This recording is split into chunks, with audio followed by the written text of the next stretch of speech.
IDEX 3D printers have been kinda superseded by tool changers. Tool changers are supposedly faster and can support more filament and materials at once. But at the same time, where tool changers shine, IDEX printers also do. They got simple mechanics, lower cost, faster toolhead switching, and less calibration. So, when I flew to the greatest country on earth, I mean the United States of America, and was just scrolling on Facebook Marketplace, I saw an Ender 5 for just $150. Refusing to buy it simply wasn't an option. After picking up the printer, completely disassembling the printer, and packing it into my bagage, and the TSA asking me a million questions, I was back to Sweden. Then I assembled it. After a few months went by, my Ender 5 has been kind of collecting dust since then. As you can see, I've attempted of upgrading it with a direct drive extruder and whatever this big blue thing is trying to be. And then it hit me. I had the perfect project for this Ender 5. Something that could double its potential. This is the plan. I am going to convert this printer from a standard single toolhead printer to a dual toolhead printer, aka IDEX. For that to happen, we'll have to make some big changes. Let's start from the bottom. I was originally thinking of getting ZZZ under here, but that was kind of out of my budget sadly. Instead of that, we're getting like printed supports to make this bed less wiggly. Second thing, of course, linear rails, cause V-wheels ain't gonna cut it. And also, a mainboard relocation is going to be necessary because the old one is just too small and weak. So we're getting a super big Manta M8P board, which is pretty much like twice or thrice the size of the original one. I'm even going to keep a few parts from the original printer, like the frame, the end stops, and stepper motors. Now for the probably most important part, the tool heads. What parts are they going to have? Well, I'll go deeper into that once we start assembling, because I did a lot of research when it came to this. And also there's a lot of miscellaneous parts, which will be extremely boring for me to tell you all of them. So I'm going to get deeper into that in the assembly. After all the parts arrived from AliExpress and Temu, it was time to assemble. But wait, I'm not going to assemble the parts onto this printer with golden hot glue and wood screws. So we have to design. After hopping on FreeCAD and way too much coffee, I had finally designed the new printer conversion. I know it looks very blocky, but I'm going to fix the design once I know that everything actually fits and works. Because if you didn't know, I actually designed a 3D printer conversion once, an Ender 3 to Core XY, and when designing the carriage parts, I had to like redesign and reprint it like 30 times. So you know, this design you see right here isn't final. So I've also taken lots of inspiration from other printers. Hopefully I won't have to use golden hot glue and drop loads of parts like last time. After having printed all of these parts at a pretty low infill, because I'm really just looking to see if the parts will even kind of fit and work. Now it was finally time to assemble this Frankenstein machine. Here they are, all of the printed parts. But before we will assemble each and everything onto the printer, also kind of have to disassemble it first. But before we start assembling, this is the most dirty printer. Can you see all the dirt? So let's take some cleaning supplies and let's just clean it. Well, I'm cleaning the screen, but it will be kind of pointless because, well, I'm not going to use a screen if you didn't know, because, well, clipper. I mean, the screen can still be useful for me, because once I sold a screen like this on an auction for $10, so that was pretty nice. For $10 you can buy loads of stuff. I really wonder how many completely useless parts will we get from this printer after, well, making the assembly. I guess we'll find out. Now that it's cleaned, we can finally start disassembling stuff. Let's start with whatever this big thing is trying to be. Cutting sound effects. Alright, now it's off. Let's put all the parts aside, except for this one. This one goes into the trash bin. Oops, wrong one. This is for the PETG. We will have to disassemble it all, so pretty much the whole gantry. But we don't have to disassemble the rods from the Z-rod, most of the frame and some of the end stops. Let's start from the top and disassemble this whole gantry. Top belts are off. The wheels always have to go. I've got the V-wheels off. Look at this. Now comes disassembling the mainboard compartment. How will I disassemble it? Let's flip the printer to its side. This should hopefully make things easier. So this whole metal compartment seems to be held by these screws. Okay, well, we actually have one more part we're going to reuse, and that's the power supply. This one's actually pretty good. I actually replaced this one with a manual power supply because, well, the amazing Chinese one broke. Also, when I replaced the power supply, I almost got electrocuted. Now we can finally remove the motherboard. I mean, I've seen people say use motherboard like this for 10 bucks. So money. You know what? Let's just, before I take out those powers, let's just take a picture so I don't forget. Alright, I also took this plastic container so I can, well, store all the screws and small stuff into it. Now, power supply off. The last part. Well, it's off now, so that's amazing. I would definitely want to use this part again, so... While the printer is, well, in this position, I think it's a really good idea to clean the zero. Alright, now it's nice, clean and shiny. The only part I want from this is, well, the aluminium extrusion, plus the stepper rotors. This old motherboard box is going to be really useful, because I can put all the useless parts into it. And, well, if you're wondering, this actually didn't come straight out of the Quality factory. This is what I tried to do when extending the cables. And even though I can use it, I'd prefer not to. As you can see, this is my attempted upgrade of a direct drive, which actually worked for a while. Let's spawn in the parts. Well, here they are. Let's assemble. I mean, it may not be the cleanest print ever because of the supports, but oh well. This part should fit into this. Alright, I was able to get this one in. Well, I have to say, it already feels slightly more solid. I have this solder box, let's call it, that I have designed. I can feel the solidity. Now we've got the hot end and this part off. The display also has glue. Did they like glue this seriously? Okay, no, it actually went off. It wasn't glue. I was just stupid. Now we've got all the parts we need disassembled. Some of these wires I'm keeping, like the bed wiring. Not having a heated bed in 2025, that's like a 2000s thing. Well, I mean, the belts can also go here because, well, I bought new ones. We still have lots of parts as we're going to reuse for this printer. I guess Greta Thunberg is going to be pretty happy about not buying a new printer. I hope she won't see the plastic waste then. How dare you! Now comes the next part, assembling the mainboard assembly. As you can see on the CAD drawing, the mainboard is going to be at the back. There's only one slight problem. Some of them had subpar quality, but the main big juicy problem, I got some very bad warping while printing PETG. Worst case scenario, I have to reprint those parts. This is how it's supposed to go. I've also got this part to, well, join both of these parts together. I mean, even this had like print quality issues. I mean, I really wonder how fast this printer is going to be able to print. Well, I hope these 4 screws are going to hold things well. Alright, you're alright. Okay, let's maybe not try to say that, because in my last video, when I said that, I got quite a few comments of saying that word slightly too much. I'm kind of realizing now, this is kind of a adjustable motherboard case. Look, it can go up, it can go down. That's a feature I didn't even intend to have. Now come the power supply. Oh wait, I didn't think this through. This panel is covering up the power supply hole.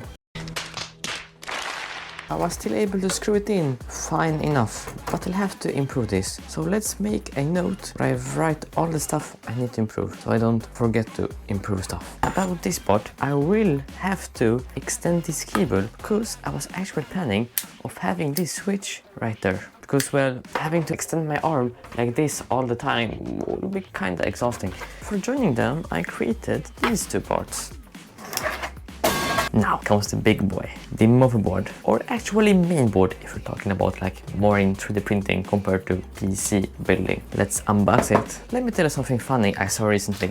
I personally like buy lots of used second-hand stuff on like auctions and stuff, and I saw somebody sell a motherboard exactly like this. I personally bought my new from Big 3 Tech around $100. But I saw an auction for somebody sell a motherboard like this used with 4 stepper motors for also like around this $100. People overpay for used stuff. Also, the most important part, the duck. I mean, I didn't bought this printer in the greatest country on earth. Should I call it maybe more like closer to freedom or Lady Ducky?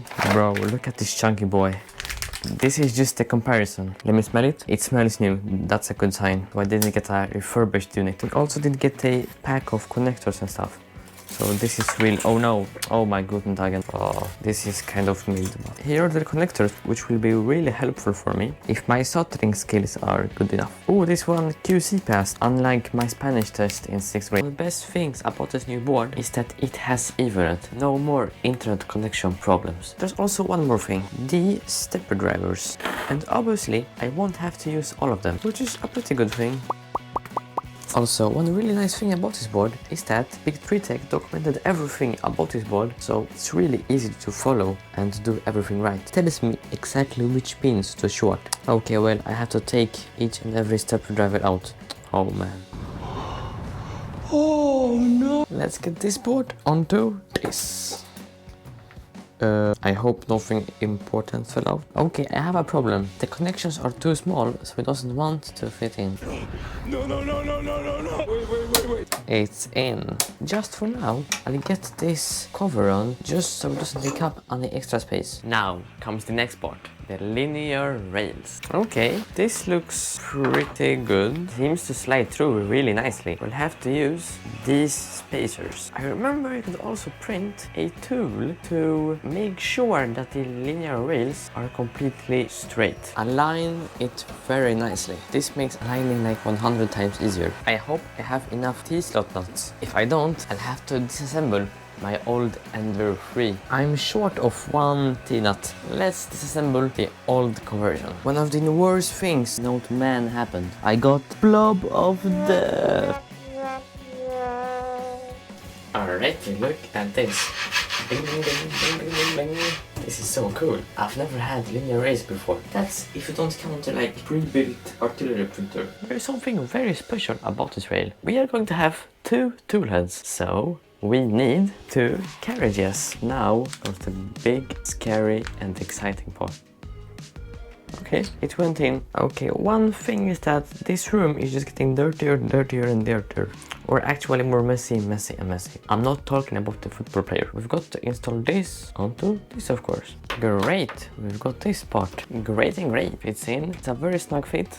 This is so cool though. Okay, I know I'm kind of too excited. Let me show you something I found out right now. The Y-axis belt is going to be kind of like this, right? Kind of going all over this spacer. So my idea, create like an idle part right here and right here. You have to assemble the stepper motor is going to go over here. How is the stepper motor going to fit inside of here? Well, I didn't think this through. I guess that goes on the list. Alright, now it has printed. And as you can see, the stepper motors should actually work now. Okay, it's going to be quite a tight fit. I kind of want to hit it with a hammer, but at the same time, not really. It is not okay to tap a stepper motor with a hammer. Hitting the motor can cause both physical and electrical. I'm going to redesign until I succeed. As you can see right here, this is supposed to be a filament holder. Originally, it was like some kind of Voron holder, but I just completely remixed it, so like redesigned it basically into this. Alright, well, I'm not completely sure how to assemble this, even though I designed this. Well, it doesn't really fit. It's really great to have a list of stuff to improve on something, because last time when I designed that printer, I didn't have this kind of list, so I just tried to remember everything. And well, that could be one reason why it took me like 20 attempts to just make a gantry part. When checking for all the parts, I realized I didn't print the fan ducts, but because of my low IQ, I printed it in the wrong orientation, and well, let's reprint. It fits in really well. We've got to install and not the wrap. I was also thinking of maybe reselling the mainboard, display and possibly the extruder. I've also been kind of testing which belt routing sizes and stuff are best. Just look at how smoothly this goes. I mean, this is very nice. Sitting in the heated inserts kind of feels relaxing. I mean, it's more relaxing than when your printer is constantly failing. After having done loads of different tests and stuff, that will probably actually get me forward with this project. So we've got to see which ones left and right. And well, I kind of forgot. So, second, and I placed this part completely wrong.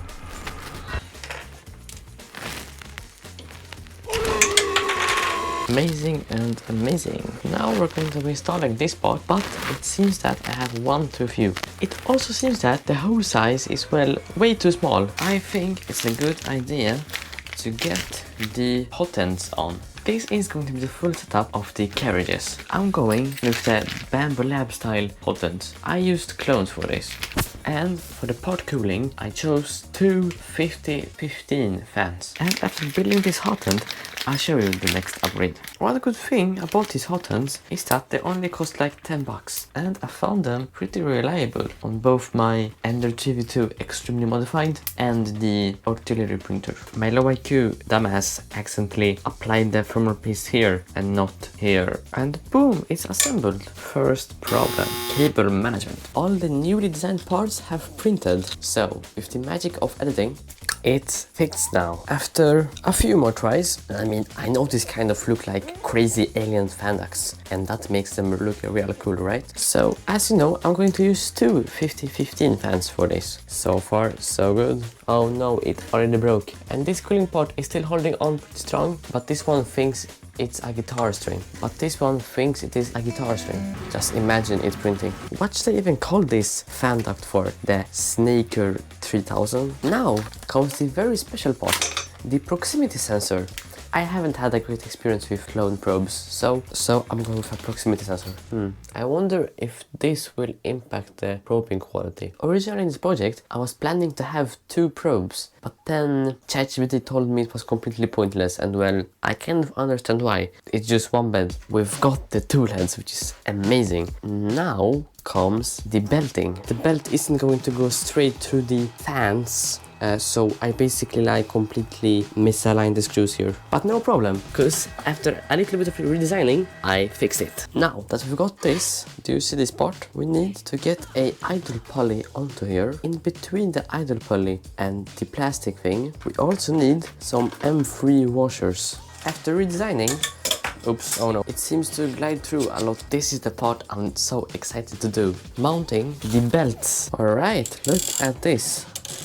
The screw blocks the M3 heated insert. Alright then, after redesigning, hopang, here's the belt tensioner, right? And the belt tensioning is working. So this belt tensioning system should be a lot better than my last one, which certainly had some issues. Well, there's loads of problems to solve, but I'm getting closer and closer to success. I also did indeed get a belt tensioner thingy to see how much the belts are tensioned. This is how the belt tensioner looks like, and that actually we've got the second belt to root, and the challenge has been done. Look at this. We've got both belts on. I'm just like moving the motors, and everything's actually also pretty solid compared to this printer, which once with that printer, the belt pulley completely like boing. I just can't wait to see it printing. Like, look, I'm not even done, and just this already making it run a lot more nicely. There is no like belt tensioning system on here. I will have to think about some kind of belt tensioning system. I kind of forgot to heat insert these things, as you can see. So now this thing's blocking and I can't straight heat insert. I've got all the parts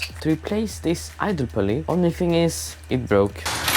Originally, I took like some random belt tension system from like printables or thingiverse or I don't really remember. It was like complete trash. So I just designed my own. We've also got to take this end stop and put it right here. Well, I mean, soon is going to be the exciting wiring part. One other nice thing about this build is that I shouldn't lose even 1 millimeter from the bed, because with my last 3D printer conversion, I went from like 230 millimeters to 155. And now comes the extruder. I actually did loads of research to find the best extruder for the price. On AliExpress you can find this HGX extruder. We've got both of the extruders assembled and the extruders are installed. At this point in the video we're starting to cross the 20-minute mark, but because I don't want this to be a 2 hours long video, I'm going to quickly summarize one segment of the video. I had to actually install spacers between the bed and the springs because the nozzles couldn't reach the bed. Also, I had to thread the hot ends with M3 threads because I completely forgot to buy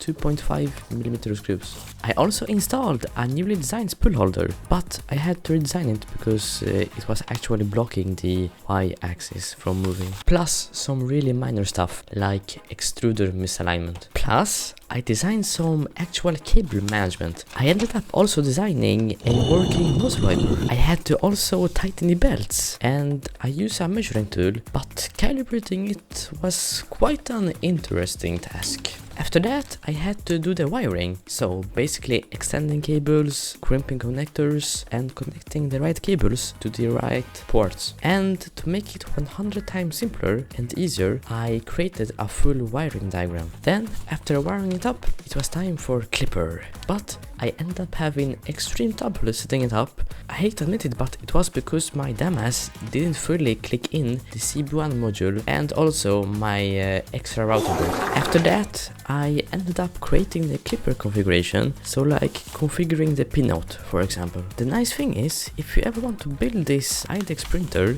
I'll be releasing all the files like wiring schematics, configs and all the good stuff onto GitHub. I also tried homing for the first time, but nothing happened. It was all because I forgot to place a jumper and it was finally time to home again. And you know what? Let real me talk again. And well, I hope I was right, because there's only one way to find out.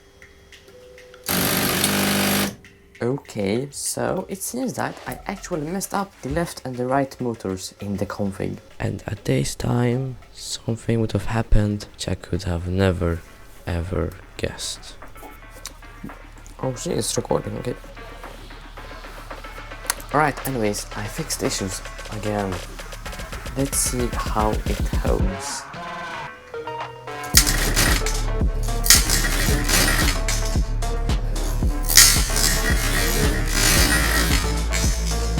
F in the chat for green fan duct, please. So I've actually been able to make the printer move according to how I want it. I kind of did like a cheat home, and by that I mean that I used these to like tell the printer that the bed homing worked. Can you see this? Turtle is moving. Let's not make it crash into the overhotend like last time. This looks to work pretty well, I mean. The whole like spool holder like shakes just when I move the Y-axis. There is one thing I didn't think about in the design. Stepper motors get hot and so do plastic parts. I did print in PTG. This is really making the beds really loose. Speaking from experience. I've gotten the printer to actually be able to like actually home now. As you can see, I've tried to make the first height map and well, as you can see, I've got some work to do. Bing boom boom, I'm progressing and progressing. I've made a bed mesh and the only thing is that the bed seems to be a little bit warped. I've also gotten 2 complete spools of new PLA. I do have some old PLA, but I really don't want to mess up the hot end. The artillery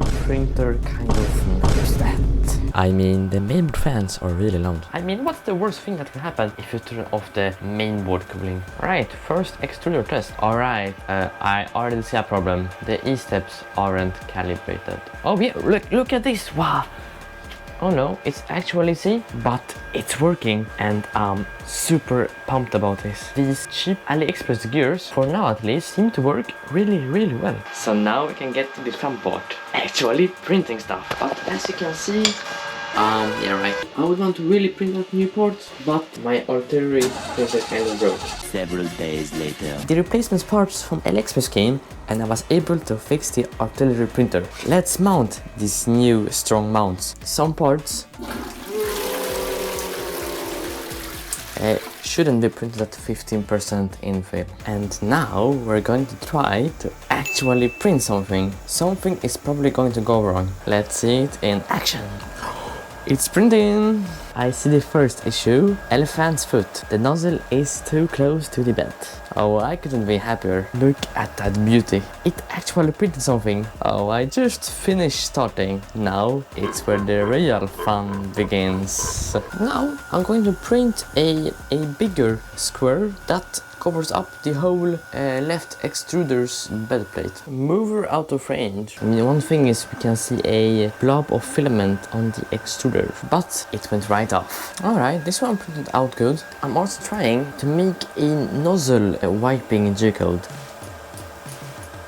I mean, it worked, I guess, because I mean, it's kind of hard to get a shot, but there's still a little bit of filament gunk on there. As you can see, I've set up a Tapo camera to be able to view the prints remotely. For the life of me, I just couldn't print longer, but the issue was just extremely simple actually. It's not a firmware issue, it's literally a physical one. Nozzle doesn't even reach the complete end of the bed, and the only thing that's stopping it from going further is the end stop. While that is printing, let's print a Benchy. Alrighty, this is how the Benchy ended up looking like. For a first print, I don't even think I have to explain why it looks the way it looks. The thing I want to do now is to basically make the pot cooler fan run only on the tool heads that are used. I'm having quite a lot of trouble setting that up. Instead of having to do all of this complicated stuff, I'm just going to do the lazy Chinese way according to this article, and just going to tell Clipper that there's only one pot cooling fan and it's both of these. The only drawback is that even when just the left extruder is used, both fans run.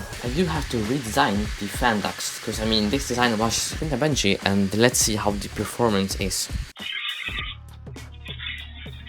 This Benchy is the one I printed out before, and this is the one with the fan duct. I mean, this looks really good. I haven't like calibrated the print settings or anything. Print kind of failed actually. You can see very well what happened. I actually ended up designing the new fan cover. Instead of having two small fans, we have one big PC fan. Normally use 3 wires, we're only going to use the plus and minus. I mean, the one very important thing is these fans are 24 volt fans, but these ones are 12 volt. I need to change the jumper from 24 volts to 12 volts, or I'm going to, well, fry the fan. Now let's get the print quality to be tip top. I've also redesigned the fan duct. It's no longer like big and bulky. We'll be able to get some extra millimeters of printing space. First thing I'm going to do is kind of what Prusa is very well known for, getting a perfect first layer. I also did design the fan slightly wrong, because you can just tell from the looks that the air is going to go at the socket and not at the nozzle and the print. After doing loads of different first layer tests, I actually ended up for a really nice first layer. The best thing is that it sticks really well, but the only thing is these weird lines which I got. But I'm going to continue calibrating over stuff, because I really don't want to get stuck for a week calibrating the first layer.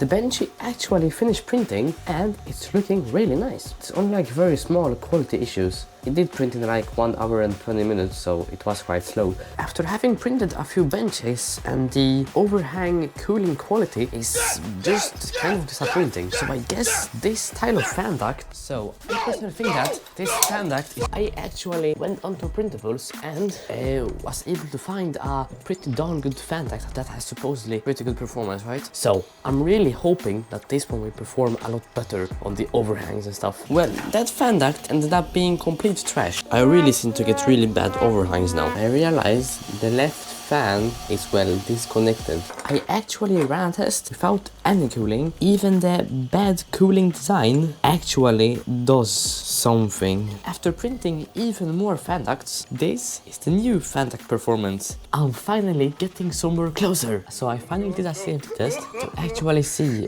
what's going on. And well, do I even need to say what's wrong? Can you see how far away the air is from like the nozzle? The CFD test ended up helping me a lot. I was able to go from this, okay, no, I'm joking, from this to really nice overhangs like this. I mean, it's not perfect. I'm done with designing fan ducts now. I need to move on. So now I need to get the second tool head running. Anyways, after doing like a few mess ups in the config, I was finally able to get the right extruder to extrude, as you can see. So it's going pretty well for it right now. Look at this. I've actually got the two extruders to work together. Right now, one is printing the golden. It's kind of working, as you can see. These cubes have finally printed, and I mean, sure, they have some 3D printing artifacts. Alright, I printed the cubes again, but this time with prime towers. And the quality improvement is massive. This is without the prime tower, and this is with the prime tower. So currently, I'm calibrating the X and Y offsets for each extruder so that they extrude in the same place and that we get nice multicolor prints. I also think that throwing out all the calibration stuff is probably a pretty good idea. So when it actually finished the print, the spool kind of broke off. I have designed now a stronger version. Well, I fixed that and actually printed a dual color benchy. I mean, this is so cool. I mean, it's not perfect. 10 hours later. I was printing a lizard. Sadly, it happened again. Kinda broke that. Well, now I've made this spool holder extremely rigid and strong. I'm trying to reprint the lizard. Let's see how it goes. It failed!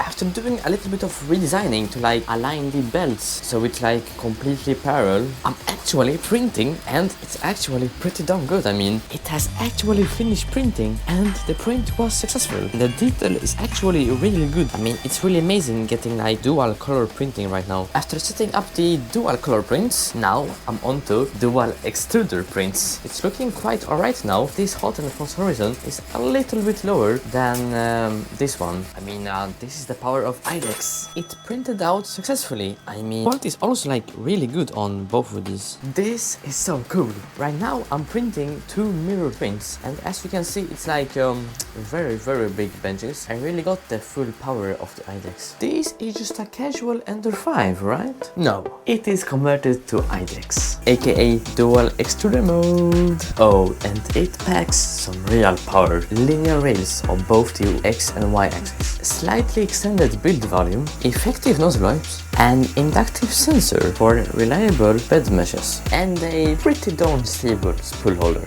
Bamboo style hot end with a AGX extruder.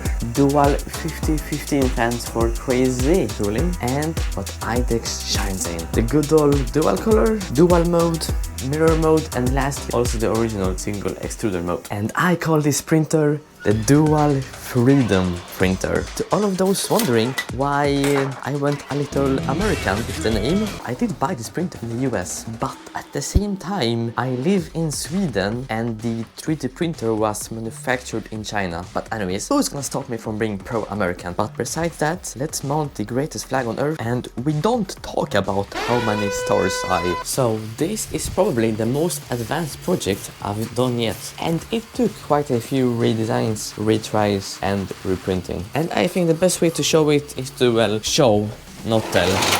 So yeah, this box is just completely full of different redesigns. There's even more there, as you can see. I think this project was a huge success, but there's only one drawback. The bed width goes from 220mm to about-ish 160mm, but the length does indeed stay the same, so 220. And when only one nozzle is printing, the bed width is 180mm. And well, all that's because of the fan duct design, because it is slightly bulging. I wasn't able to design a effective narrow fan duct, but maybe somebody else can design a pretty good narrow fan duct. If so, you get the full width. Besides that, this printer is completely open source and you can modify it, print it, or even sell it. So basically do whatever you want. So I've released all the good stuff like the wiring diagram, configs, BOM, and all the good stuff onto GitHub. So check that out if you're interested. This time I've also added affiliate links to the BOM them.